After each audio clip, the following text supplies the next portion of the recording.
Let's stay on this story, and we want to bring in Martine St-Victor in Montreal. She's a communications strategist and general manager with communications firm Edelman in Montreal.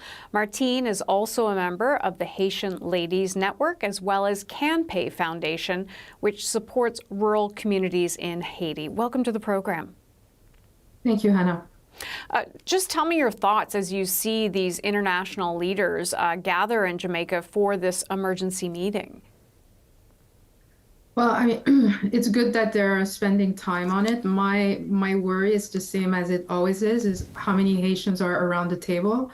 There was, Hannah, last month in Munich, an international conference on security, and on the panel about security in Haiti, there was no one from Haiti. You had Human Rights Watch, you had Americans, you had Dominicans, you didn't have Haitians. So, I've heard time and time again different representatives of the Canadian government and U.S. government saying this is a Haitian problem and the solution has to be led with Haiti. I could not agree more. This is what various members of the diaspora has been saying for years now. That being said, when there are these big conferences, we have to make sure that the Haitian voices are heard.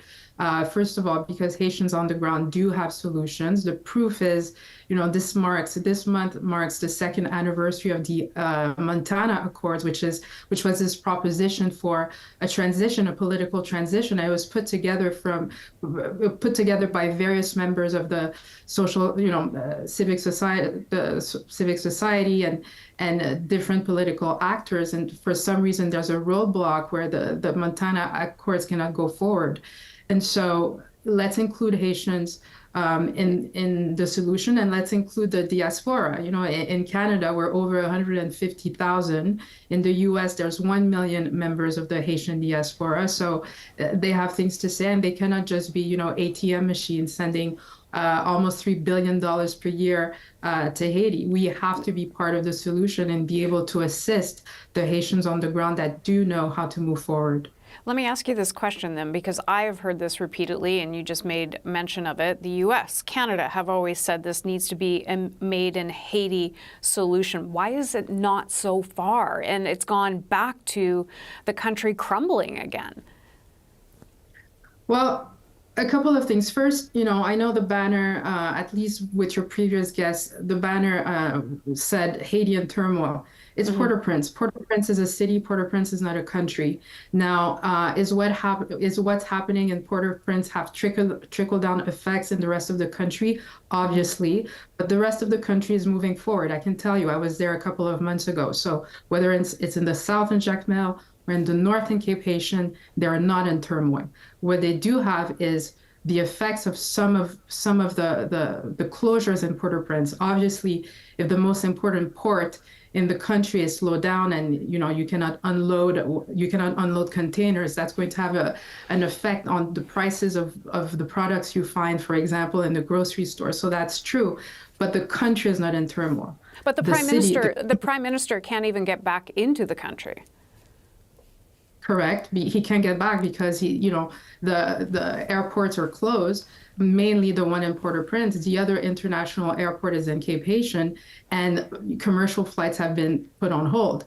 Now, does that mean life in North has stopped? Absolutely not. I can confirm you that life does go on. And I do, my heart goes out to the people living in Port-au-Prince. They deserve so much better, and they deserve to be accompanied into what's next, for sure. But you're saying that, the rest of the country is still moving along, but I come back to, the fact that, there's nobody there to lead the country. He's not going back in right now because the gangs are trying to take control. Right. So the Minister of the Economy is the interim for now. You're right. I'm not going to deny that the gangs have taken over, and they have. And the previous guest was Jacqueline Charles, and she's been covering Haiti for the Miami Herald for a long time. And I think she gave a pretty good assessment of what's going on in the capital right now. But again, when you look at an accord like the Montana Accord, we have to ask ourselves, why is it that the international community, who has many times said that they want to help Haiti, have not taken into consideration this accord, which is a transition plan?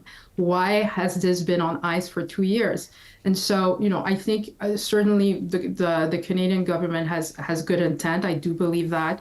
I do believe also that, they do understand the particularities of Haiti.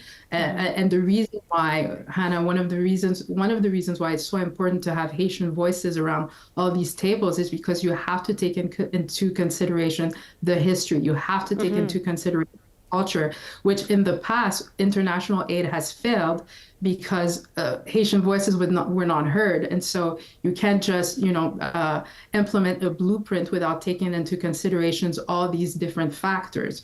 And so, but I do have hope. I think the will is there. I think, I think we need to tap it once more into this Haitian diaspora, have it part of the conversation, and certainly listen to the Haitians on the ground who have the absolute capacity to come up with plans. They have before.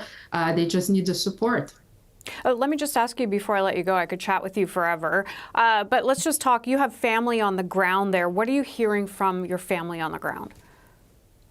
I mean, they're in the north of the country, and like everybody, because they have, they have friends in Port-au-Prince, and it's the same thing with the Haitian diaspora.